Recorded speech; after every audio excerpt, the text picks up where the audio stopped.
ঈদ মোবারক। ঈদের ছুটির পরে একটা লম্বা ছুটি ছিল, রিফ্রেশমেন্ট ডেফিনেটলি আছে। লিজেন্ডস অফ রূপগঞ্জে আমরা দেখেছি যে বেশ তারকাবহুল একটা দল, সেই জায়গা থেকে এখন পর্যন্ত আসলে এক্সপেক্টেড পারফরমেন্স পেয়েছে।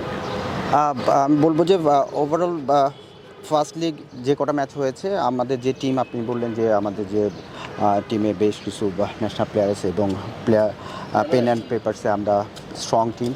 তো এখনও পর্যন্ত আমার কাছে মনে হয় যে আমাদের ছেলেদের যে ম্যারিট যে কোয়ালিটি, এখনও পর্যন্ত আমরা সেই ধরনের পারফরমেন্স এখনও আমরা শো করতে পারি না, কিন্তু সামনে এখনও অনেকগুলো খেলা আছে।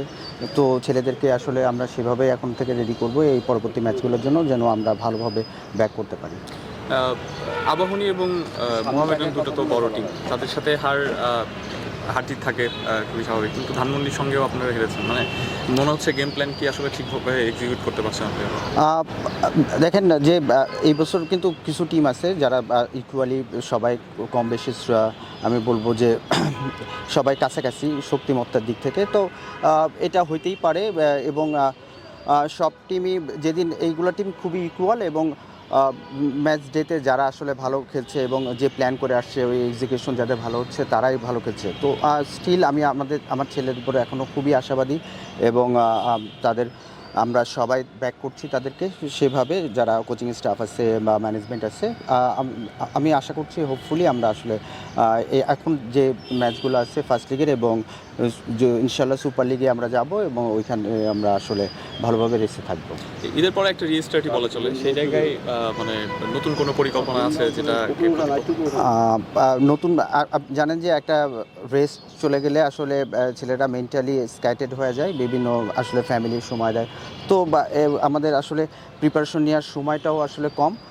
তো এই সময়ের মধ্যে ছেলেদেরকে আবার ম্যাচে কিভাবে দ্রুত আসলে ইনভলভ করা যেতে পারে, ওই পরিবেশ আমরা আসলে এই প্র্যাকটিসে আজকে থেকে শুরু হচ্ছে, ওইটা ক্রিয়েট করার চেষ্টা করব, যেন ছেলেরা খুব দ্রুত তাদের স্কিল বলেন বা মেন্টাল অ্যাডজাস্টমেন্ট বা মাইন্ডসেট বলেন, এই জায়গাগুলোতে তারা যেন দ্রুত ম্যাচের মধ্যে ফেরত আসতে পারে এবং তারা যেন রেডি হতে পারে।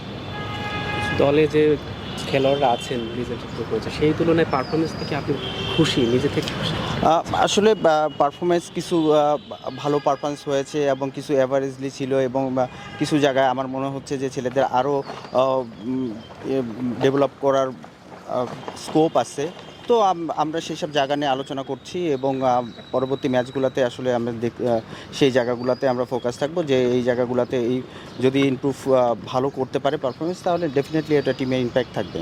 ছুটি পরেই একদিন পরে ম্যাচ, মানে এটা কি কঠিন হয়ে যাচ্ছে? মানে হ্যাঁ, ন্যাচারালি এটা কঠিন হয়ে যাচ্ছে, যে কেন একজনে একদিন 2 দিনের জন্য প্রিপারেশন নিয়ে সেইভাবে ম্যাচে স্টার্ট করা, তো এটা সবার জন্যই এক ইকুয়াল। এবং এইখানে আসলে ছেলেরা কীভাবে নিজেদেরকে দ্রুত গুছায় নিচ্ছে এবং প্রিপেয়ার্ড হয়ে মাঠে নামছে, এটা খুবই ইম্পর্ট্যান্ট।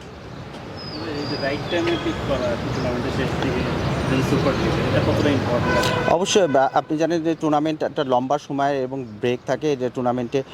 তো এক একটা টিমে দেখা যায় যে একটা টোন সেট হয়, ওইভাবে আসলে খেলতে থাকে লম্বা সময়, আবার ব্রেক হইলে নিচের দিকে। তো আমাদের এখনও স্টিল খুব ভালো চান্স আছে, আমি বলবো যে আমাদের রেসে থাকা। আমরা যদি এখন থেকে প্রিপেয়ার এবং অ্যাজ এ টিম হিসাবে আমরা খেলতে পারি, তাহলে আমরা রেসে থাকবো। Thank you.